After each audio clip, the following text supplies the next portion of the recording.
اعوذ باللہ من الشیطان الرجیم بسم اللہ الرحمن الرحیم الحمدللہ رب العالمین وصلی اللہ علی محمد وعلی اہل بیتہ الطیبین الطاہرین اما بعد۔ حرم ملکوتی امیر کائنات کی حرم سے آپ کی خدمت میں حاضر ہیں۔ ہم نے پچھلے درس کے آخر میں ہم چند مسائل ہم نے ذکر کیے تھے خرید و فروخت کے، انہی مسائل کا آگے سلسلہ چل رہا ہے۔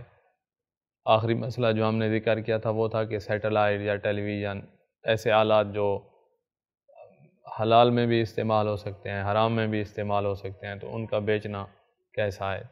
تو بیچنے والے کے لیے جائز تھا، خریدنے والا اگر اسی مقصد سے خرید رہا تھا تو جائز نہیں تھا، اور اگر اسی مقصد سے نہیں خریدا تھا تو خریدنے والے کے لیے بھی جائز تھا۔ آگے مرحلہ آتا ہے استعمال کا، تو استعمال کرنا جائز نہیں تھا، حرام میں استعمال کرنا جائز نہیں تھا۔ اس کے بعد انہی مسائل کے ساتھ تعلق ہے ایک مسئلہ ہے کہ ہمارے ہاں خصوصاً دیہاتوں میں یا شہروں میں بھی ایسے ہوتا ہے کہ بندہ دکان پہ گیا ہے اور ہمیشہ اسی دکان سے خریدتا ہے، دکاندار سے کوئی چیز خریدی اور کہہ دیا کہ اس کے پیسے لکھ لینا رجسٹر میں۔ اب یہ جو خریدنے والا اس کو پتہ نہیں ہے کہ کتنے پیسے ہیں، یہ اس سے نہیں پوچھا، چیز اٹھا کر یہ کہہ کر آ گیا کہ رجسٹر میں لکھ لینا۔ تو اس طرح اگر خرید و فروخت کی جائے کہ خریدنے والے کو پتہ ہی نہ ہو کہ کتنی قیمت کی چیز ہے، تو کیا یہ خرید و فروخت صحیح ہے یا یہ بیع و شراء خرید و فروخت یہ باطل ہے، یہ صحیح نہیں ہے؟ تو اس کا جواب یہ ہے کہ یہ معاملہ تو صحیح نہیں ہے، کیونکہ خریدتے وقت قیمت کا پتہ ہونا ضروری ہے۔ یہ معاملہ باطل ہے، یہ خریدنا اور بیچنا یہ باطل ہے۔ اب باطل ہے یعنی اس کا یہ مطلب نہیں کہ کوئی گناہ ہو گیا ہے، باطل ہے کا معنی یہاں یہ ہے کہ یہ جو چیز لے کر آ رہا ہے اس کا یہ مالک نہیں ہے، اور وہ جو پیسے اس کو ملیں گے وہ بھی ان کا مالک نہیں بنے گا، ایسے ہے جیسے خرید و فروخت ہوئی ہی نہ ہو۔ تو اب چیز کا مالک نہیں ہے، جب انسان کسی چیز کا مالک نہ ہو اور چیز کسی اور شخص کی ہو، جیسے دکاندار کی یہ چیز ہوگی جب یہ مالک نہیں ہے، تو اب کیا اس کے لیے اس چیز کا گھر میں استعمال کرنا جائز ہوگا؟ تو یہاں یہ جواب آئے گا کہ اگر اس کو اطمینان ہے کہ مالک راضی ہے، استعمال کرنے پہ راضی ہے، تو پھر استعمال جو ہے وہ جائز ہے۔ خرید و فروخت باطل تھی، یہ مالک نہیں ہے، لیکن استعمال اس وجہ سے جائز ہو رہا ہے کہ مالک راضی ہے۔ جیسے ہم کوئی چیز خریدیں نا، ہمارے پاس کسی بندے کی کوئی چیز پڑی اور ہمیں اطمینان ہے کہ استعمال پر مالک راضی ہے، تو ہم اس کو استعمال کر سکتے ہیں۔ اسی طرح اس چیز کو بھی استعمال کیا جا سکتا ہے۔ لیکن اگر چیز استعمال کے وقت ضائع ہو گئی، ضائع بھی ہو سکتی ہے، تو چیز اگر ضائع ہو گئی تو پھر جس دن ضائع ہوئی ہے اس دن جو اس کا قیمت ہے وہ والی قیمت دینی ہوگی۔ رجسٹر میں اس نے جو لکھی تھی فرض کرو وہ 1000 لکھی تھی، اور جس دن وہ ضائع ہوئی ہے اس کی قیمت اس دن 1200 پہنچی ہوئی ہے، تو پھر اب 1200 ہی دینا ہوگا۔ تو یہ نقصان ہوا ہے اس طرح کے غلط طریقے سے خرید و فروخت کرنے کا۔ اس سوال کا جواب میں ذکر کرتے ہیں کہ یہ معاملہ درست نہیں ہے۔ رجسٹر میں کہا لکھ لینا، یہ پتہ نہیں کہ کتنے پیسے ہیں، تو یہ معاملہ درست نہیں ہے، لیکن خریدنے والے کے لیے اس چیز کو استعمال کرنا اس شرط کے ساتھ جائز ہے کہ دکاندار کی رضامندی کا یقین ہو، حتیٰ کہ اگر خریدنے والے کو یہ علم ہی ہو کہ اس کا معاملہ باطل ہے، اس نے مسئلہ ہم سے پوچھا، اس کو پتہ چل گیا کہ معاملہ باطل ہے، تب بھی اس کا استعمال کرنا جائز ہوگا جب اس کو پتہ ہے کہ مالک راضی ہے۔ البتہ وہ دکاندار کے لیے اس چیز کے بدل کا ضامن ہوگا، یعنی اس چیز کے پیسے دینے ہوں گے، کیونکہ اس نے وہ چیز استعمال کر کے اسے ختم کر دیا ہے۔ مثلا چیز ایسی تھی کہ استعمال کرنے سے ختم ہو گئی ہے، تو اس کے پیسے جو ہے دکاندار کو دینے ہوں گے، بشرطے کہ اس چیز کی قیمت طے شدہ قیمت سے زیادہ نہ ہو گئی ہو۔ اگر قیمت زیادہ ہو گئی ہے، جیسے ہم نے مثال دی ہے کہ 1000 کی جگہ 1200 ہو گئی ہے، تو اب اس مقدار کا ضامن ہوگا جو بڑھی ہوئی مقدار ہے۔ ہمارا اگلا سوال یہ ہے کہ کھلاڑیوں یا گلوکاروں کی تصاویر بیچنا کیسا ہے؟ دکانوں پہ تصاویر بک رہی ہوتی ہیں کھلاڑیوں کی، گلوکاروں کی، فلمی ایکٹرز کی، یہ تصویریں بیچنا، ان کا خریدنا، یہ کیسا ہے؟ تو اگر تصویروں کی وجہ سے برائی اور فحاشی کی اشاعت اور برائی اور فحاشی کا پھیلانا یہ لازم نہ آئے تو پھر تصویریں بیچنا جائز ہے۔ جیسے کھلاڑیوں کی تصویریں بیچی جائیں تو اس سے برائی کا پھیلاؤ یا فحاشی کی نشر و اشاعت یہ لازم نہیں آتی، تو یہ والی تصویریں تو بیچنا جائز ہو جائے گا۔ رہا مسئلہ گلوکار جو ہیں یا فلمی ایکٹر جو ہیں، ان کی تصاویر بیچنا، ان کی پبلسٹی ایک قسم کی کرنا، یہ ایک قسم کی برائی کا پھیلانا شمار ہو رہا ہے، تو ان سے پھر اجتناب کرنا واجب ہوگا، ان کو نہیں بیچ سکتے۔ ان تصاویر کو بیچنا حرام ہے۔ یہ تصاویر جو برائی کی، ان تصاویر کو بیچنا حرام ہے جو برائی کی ترویج اور نشر و اشاعت کا ذریعہ ہوں اور مسلمانوں کے درمیان برائی اور فحاشی کو فروغ دینے میں معاون اور مددگار ہوں، اور جو تصاویر اس قسم کی نہ ہوں انہیں بیچنے میں کوئی حرج نہیں ہے۔ جیسے کھلاڑیوں کی تصویریں جو ہیں وہ برائی پھیلانے یا فحاشی پھیلانے کا ذریعہ شمار نہیں ہوتی، لہذا ان کو بیچ سکتا ہے۔ ایک اور مسئلہ جو انہی خرید و فروخت کے مسائل میں آج کل پیش آ رہا ہے کہ بعض دکاندار جو سلے ہوئے کپڑے بیچتے ہیں تو وہ کپڑے جو ہے وہ سر عام لٹکائے ہوئے ہوتے ہیں، خواتین کے کپڑے اور سر عام لٹکائے ہوئے ہوتے ہیں، اور مرد خصوصاً نوجوان ان کو اگر دیکھیں تو وہ اس طرح کے کپڑے ہیں کہ ان کی شہوت ابھر پڑے، اور اس نے سر عام لٹکائے ہوئے ہیں جیسے خواتین کے داخلی لباس، تو نوجوان جو ہیں وہ دیکھیں گے تو ان کی جو ہے شہوت برانگیختہ ہوگی، یعنی شہوت ابھرے گی۔ تو اس صورت میں کیا دکاندار کے لیے اس طرح یہ والا لباس سر عام لٹکا کے رکھنا یہ جائز ہے یا جائز نہیں ہے؟ تو فرمایا کہ اگر اس کے لٹکانے کی وجہ سے، یہ لباس لٹکانے کی وجہ سے عموماً اغلب الناس، غالب لوگ، اکثریت کو یہ مشکل بنے کہ ان کی شہوت ابھرتی ہے، تو اس دکاندار کے لیے یہ لباس جو ہے اس طرح سر عام لٹکانا یہ جائز نہیں ہوگا۔ اگر ان کپڑوں کو بازار میں سر عام لٹکانے سے عمومی اور اغلب لوگوں کے حرام میں مبتلا ہونے کا خطرہ ہو اور ان کی شہوت برانگیختہ ہو تو دکاندار کے لیے یہ جائز نہیں ہے۔ تو خواتین کے لباس، حیا کا تقاضا ہی یہی ہے کہ خواتین کا لباس خواتین کی دکانوں میں ملے، وہ دکان جو خاتون چلا رہی ہے تو وہ خواتین کا لباس رکھے۔ مرد خواتین کا لباس رکھے ہوئے ہے اور خواتین وہاں آئیں تو مشکل ہے کہ یہ مرد اپنا دین بچا سکے، مشکل ہے۔ خاتون کا خصوصاً داخلی لباس بیچ رہا ہے تو آداب اسلامی کا تقاضا یہی ہے کہ خواتین کے لباس ان دکانوں میں ہوں جہاں بیچنے والی بھی خواتین ہیں، اور اگر مرد کا دین نہیں بچے گا اس طرح، جو دکان لگائے ہوئے ہے اس کا خود اپنا دین نہیں بچے گا تو اس کے لیے اس طرح کے معاملے میں داخل ہونا پھر جائز نہیں ہوگا۔ اچھا، یہ احکام ختم، آگے کچھ ذکر ہو رہے ہیں، ایک دو احکام لاٹری کے حوالے سے۔ لاٹری ہمارے معاشرے میں پھیلی ہوئی ہے، حتیٰ چھوٹی دکانوں میں، گاؤں کی دکانوں میں بھی لاٹری رکھی جاتی ہے، اور اس سے اوپر جو ہے بڑے بڑے شہروں میں لاٹری ہوتی ہے۔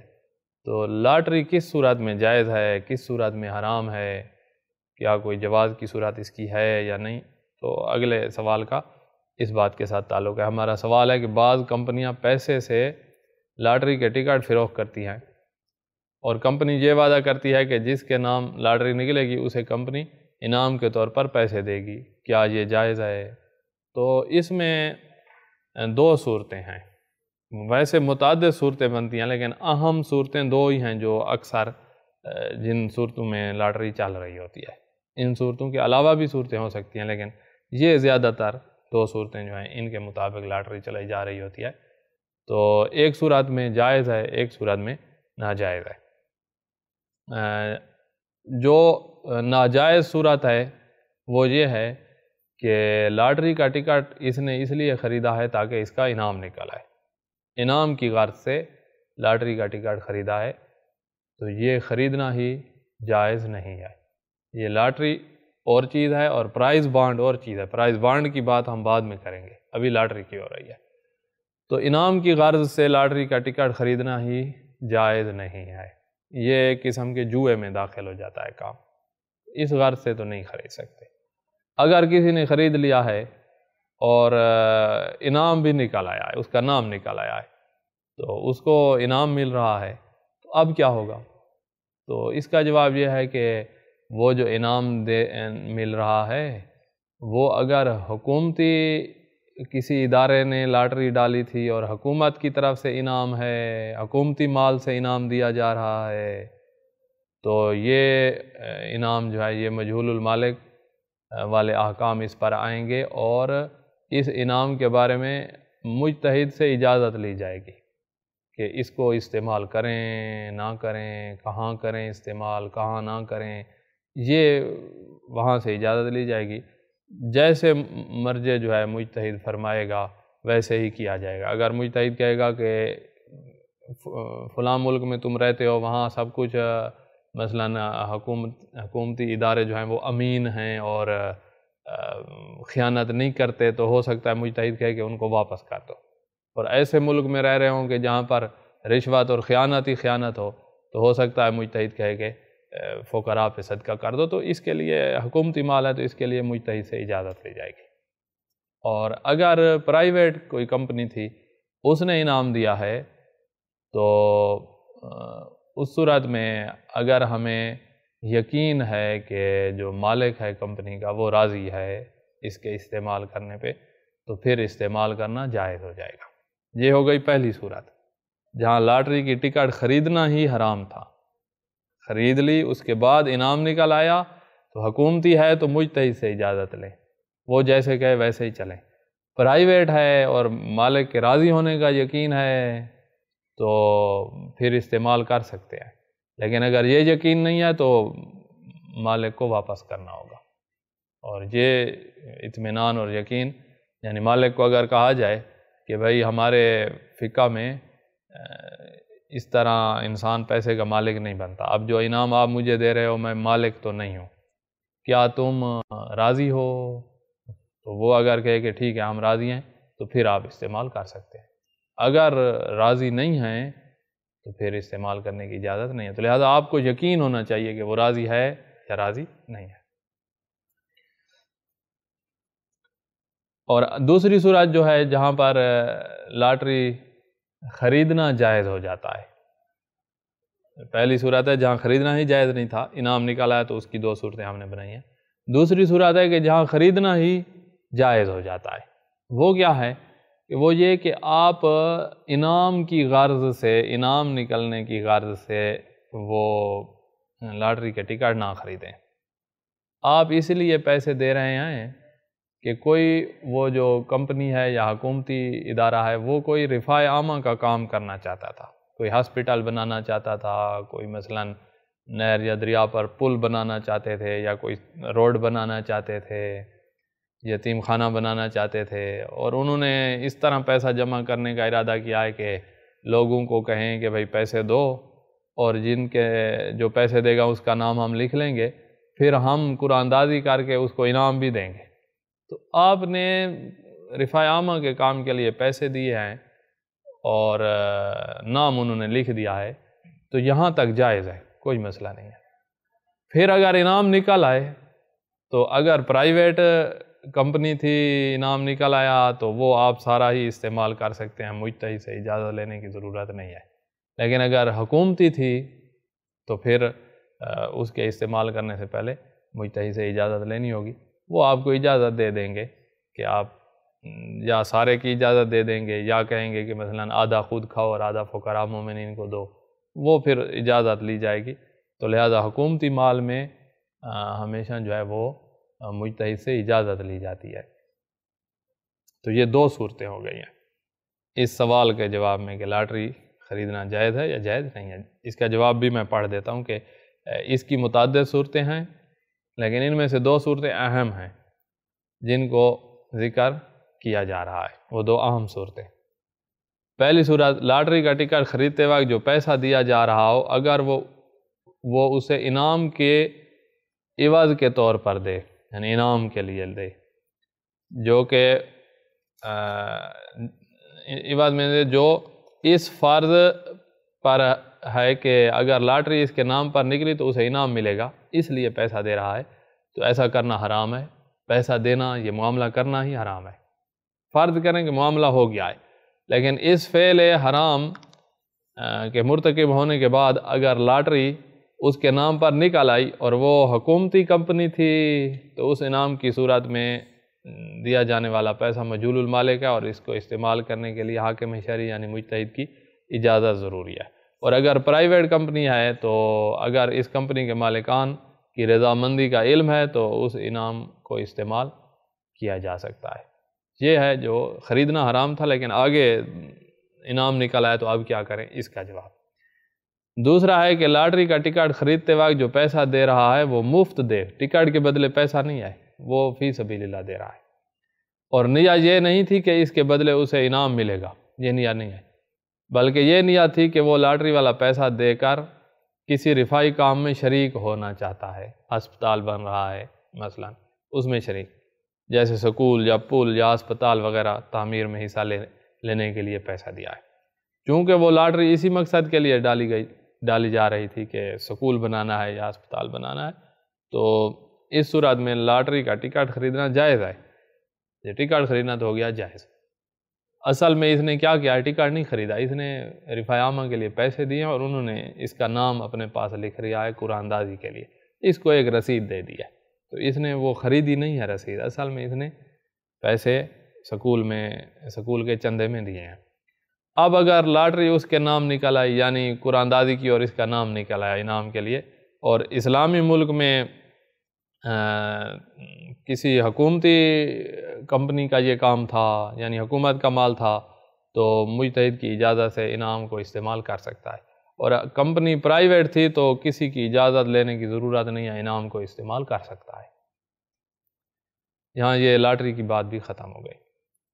آگے سوال ہمارا ہے کہ پرائز بانڈ جو ہوتا ہے اس کا خریدنا کیسا ہے؟ تو پرائز بانڈ جو ہے وہ ہمیشہ حکومت ہی جاری کرتی ہے۔ آپ نے پرائز بانڈ خریدا تو وہ جو آپ بانڈ کا جو رسید اور وہ بانڈ جو ہوتا ہے خود، وہ آپ جب خریدیں گے تو اسی کی خود اپنی ایک قیمت ہے۔ لاٹری کی جو ٹکٹ خریدی تھی اس کی کوئی قیمت نہیں ہے، وہ ٹکٹ آپ کی نہیں بکتی، کیونکہ آپ کا ادھر نام لکھا ہوا ہے، کسی پر بیچے تو اس کی نہیں ہو جائے گی، اس کا نام نہیں نکلے گا، آپ کا نام ہی نکلے گا۔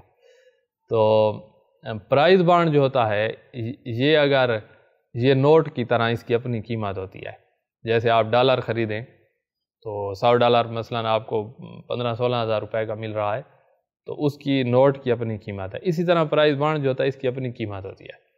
تو آپ نے پرائز بانڈ خریدا ہے تو اس کا خریدنا جائز ہے، اور اگر آپ کے نام پہ انعام نکل آیا ہے تو چونکہ حکومتی مال ہے تو لہٰذا مجتہد سے اجازت لے کر آپ وہ انعام استعمال کر سکتے ہیں۔ سوال پرائز بانڈ کی وضاحت کریں اور اس کا خریدنا جائز ہے یا جائز نہیں ہے؟ جواب، حکومتی پرائز بانڈ جائز اور حاکم شرعی کے اذن سے استعمال بھی کر سکتے ہیں، یعنی مجتہد کے اذن سے استعمال بھی کر سکتے ہیں۔ یہ یہاں ختم۔ آگے آ رہے ہیں کچھ منشیات کے احکام۔ منشیات کی سمگلنگ، اس کے بارے میں سمگلر جو ہوتے ہیں ان کے ساتھ تعاون، اور پتہ ہے کہ فلاں سمگلر ہیں تو ان کا حکومت کو اطلاع نہ دینا، اس طرح کے منشیات کا استعمال، یہ احکام یہاں آئیں گے۔ تو پہلا یہاں سوال یہ ہے کہ کیا منشیات کی سمگلنگ کرنے میں کسی کی مدد کرنا جائز ہے؟ تو واضح ہے جواب کہ یہ جائز نہیں ہے، فعل حرام ہے۔ منشیات یعنی بہت سے گھر اجڑ جائیں گے، جو اس لت میں لگ گیا اس نوجوان کی زندگی برباد ہو جائے گی، اور زندگی برباد کرنے میں چند ٹکوں کے لیے، چند پیسوں کے لیے سمگلر نے اور جو اس کے ساتھ تعاون کرنے والے ہوتے ہیں، انہوں نے چند پیسوں کے بدلے میں ایک خاندان کو برباد کر دیا ہے۔ تو جائز نہیں ہے، حرام ہے۔ جواب، منشیات کی سمگلنگ کرنے میں کسی کی مدد کرنا حرام ہے۔ اچھا، اب ہے کہ آگے سوال ہے کہ منشیات کی وجہ سے حاصل ہونے والا پیسہ کیا استعمال کیا جا سکتا ہے؟ تو اس کا جواب یہ ہے کہ یہ پیسہ استعمال کرنا حرام ہے، اور اگر مالک کو جانتا ہے، جس نے اس سے خریدی ہے نا، اس کو یہ جانتا ہے کہ فلاں بندہ خرید کر گیا ہے، تو اب جو پیسے اس سے لیے تھے یہ پیسے اس کو واپس کرنا واجب ہے، کیونکہ یہ سودا ہی باطل ہے، یہ پیسے کا مالک نہیں بنا ہے، تو جو اس سے خرید کر گیا ہے تو اس کو پیسہ دینا، واپس کرنا یہ واجب ہے۔ اگر اس کو نہیں جانتا کہ وہ کون تھا جو پیسہ دے گیا اور منشیات خرید کر گیا ہے، وہ کون تھا نہیں جانتا، تو یہ پیسہ بیچنے والا ابھی بھی اپنے اوپر استعمال نہیں کر سکتا، اس پہ واجب ہے کہ جا کر فقراء کو صدقہ کرے، غریب مسکین جو ہیں ان کو صدقہ کرے۔ سوال کہ منشیات کے کاروبار سے حاصل ہونے والے پیسے کو استعمال کر سکتے ہیں؟ جواب، منشیات کے کاروبار سے حاصل ہونے والے پیسے کو استعمال کرنا حرام ہے، بلکہ اگر وہ اس پیسے کے مالکان کو جانتا ہے تو واجب ہے کہ انہیں وہ پیسے واپس کرے، اور اگر نہیں جانتا تو فقراء کو صدقہ دے دے۔ کیا چرس کا استعمال جائز ہے؟ جواب، چرس دوسرے نشوں کی طرح ایک نشہ ہے اور اس کا استعمال جائز نہیں ہے۔ منشیات کی تمام انواع دوسری اقسام جو ہیں ان کے استعمال کے بارے میں کیا حکم ہے؟ تو جواب یہ ہے کہ منشیات اگر شدید نقصان دیتی ہوں، جو منشیات میں سے جو بھی قسم انسان کو شدید نقصان دیتی ہو، بڑا نقصان جسے کہتے ہیں، تو اس کا استعمال حرام ہے، اور اگر بڑا نقصان نہ دیتی ہو تو بھی احتیاط واجب بنا پر اس کا استعمال حرام ہے۔ ہاں، اگر کوئی ایسی چیز ہے کہ ڈاکٹر نے کسی مریض کے لیے اس کو ضروری قرار دیا ہے منشیات میں سے، لیکن ڈاکٹر نے مریض کے لیے ضروری قرار دیا، کوئی اس قسم کی مرض کسی کو لاحق ہو گئی ہے کہ منشیات میں سے کوئی چیز ڈاکٹر نے ضروری قرار دیا کہ یہ علاج کے طور پر لینی ہوگی، تو اس وقت جتنی مقدار ضرورت ہے اتنی مقدار لینا جائز ہو جائے گا، اس سے زیادہ حرام ہوگی یا احتیاط واجب بنا پر حرام ہوگی۔ اتنی مقدار جتنی ڈاکٹر نے کہی ہے، کیونکہ اسی میں علاج منحصر ہو گیا ہے، تو وہ مقدار پھر لینا جائز ہو جائے گا۔ اگر منشیات کے استعمال سے شدید نقصان ہو تو ان کا استعمال جائز نہیں ہے، بلکہ احتیاط واجب ہے کہ اس کے بغیر یعنی نقصان کے بغیر بھی منشیات کی تمام انواع کے استعمال سے اجتناب کیا جائے، احتیاط واجب بنا پر جائز نہیں ہے۔ ہاں، اگر طبی ماہرین اگر کسی مورد میں اس کے استعمال کو ضروری قرار دیں تو ضرورت جتنی مقدار جائز ہو جائے گی۔ اچھا، آگے سوال ہے کہ سمگلروں کی مدد کرنے والوں کے بارے میں حکومتی اداروں کو کیا مطلع کرنا ضروری ہے، واجب ہے؟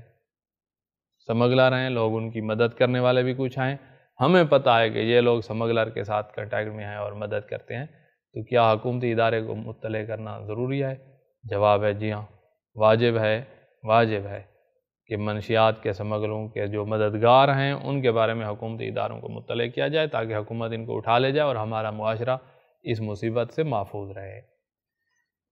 جواب جی ہاں، سمگلروں کی مدد کرنے والوں کے بارے میں حکومتی اداروں کو مطلع کرنا واجب ہے۔ اچھا، آخری سوال جو ہمارا اس ٹاپک کا ہے کہ اگر ڈاکٹر کسی نفسیاتی مریض، اس کو مثلا ٹینشن ہے، اضطراب ہے، یہ نفسیاتی مریض جو ہے پاگل ہونے کے قریب پہنچا ہوا ہے، اتنا شدید مریض ہے، تو اس نفسیاتی مریض کے لیے اگر ڈاکٹر کوئی دوا تجویز کرے، وہ ان دواؤں میں تقریباً نشہ ہی ہوتا ہے، تو وہ والی دوا ڈاکٹر نے تجویز کیا جو اس وقت ضروری تھی، اور اس نے فرض کرو 1 مہینے کے لیے تجویز کیا ہے، تو اب کیا اس مریض کے لیے اس مہینے سے بڑھ کر دوسرے مہینے تیسرے مہینے تک دوا کو استعمال کرنا یہ جائز ہوگا یا جائز نہیں ہوگا؟ اسی طرح میڈیکل سٹور والا جو ہے وہ اس کو بیچ رہا ہے، تو کیا اس کا اس پر بیچنا جائز ہوگا یا جائز نہیں ہوگا؟ تو وہ استعمال کرتا رہا اور اس کو تو یہ پھر اس دوائی کی جو ہے نا وہ اب عادی ہو گیا ہے اور اس کی لت لگ گئی ہے، تو اس صورت میں کون مجرم ہے؟ ڈاکٹر مجرم ہے، یہ خود ہے، میڈیکل سٹور والا ہے؟ تو اب ان تینوں کا کیا وظیفہ ہے؟ ڈاکٹر اب کیا کرے؟ یہ خود کیا کرے؟ میڈیکل سٹور والے کا کیا حکم ہے؟ تو جواب یہ ہے کہ ڈاکٹر نے تو 1 مہینے کے لیے لکھ کر دی تھی، تو ڈاکٹر کا کام تو مکمل، اس کے اوپر کچھ بھی نہیں ہے۔ یہ غلط کام کیا ہے تو خود مریض نے کیا اور میڈیکل سٹور والے نے کیا ہے، تو اب مریض پر واجب ہے کہ اس کو چھوڑے، کیونکہ وہ اس کو نقصان دے رہی ہے، یا نقصان نہ بھی دے رہی ہو تو بھی نشہ جو ہوتا ہے یہ جائز نہیں ہوتا۔ اور جو میڈیکل سٹور والا ہے اس کے لیے یہ جو قانون کی خلاف ورزی اس نے کی ہے، قانون یہ ہے کہ جتنا ڈاکٹر کہے اتنا ہی یہ دوائی دی جائے، تو اس نے قانون کی خلاف ورزی کیا، اور قوانین کی خلاف ورزی کرنا ویسے بھی حرام ہے اور جائز نہیں ہے۔ حکومتی قوانین کی خلاف ورزی کرنا جائز نہیں ہوتا۔ جواب، ان 3 بندوں کا کیا وظیفہ ہے؟ ڈاکٹر، میڈیکل سٹور اور یہ مریض جو ہے۔ جواب، ڈاکٹر پر کچھ واجب نہیں ہے، اس نے تو 1 مہینے کی لکھ کر دوائی دی تھی اور ختم۔ لیکن اگر دوا کی لت لگا لینا اس کے لیے یعنی مریض کے لیے بہت زیادہ نقصان دہ ہو تو مریض کے لیے خود کو دوا کا عادی بنانا جائز نہیں ہے، اب اس پہ واجب ہوگا کہ اس کو چھوڑے۔ اسی طرح میڈیکل سٹور والے کے لیے بھی ڈاکٹر کے تجویز کردہ نسخہ کے بغیر اس مریض کو دوا بیچنا جائز نہیں ہے۔ نسخہ 1 مہینے کا تھا، اس کے بعد بیچ رہا ہے تو یہ جائز نہیں ہے، کیونکہ یہ میڈیکل سٹور کے پیشے کے مقرر کردہ قوانین کے خلاف ہے۔ تو میڈیکل سٹور والوں کو اجازت نہیں ہے کہ حکومتی قوانین کی خلاف ورزی کریں۔ والحمدللہ رب العالمین۔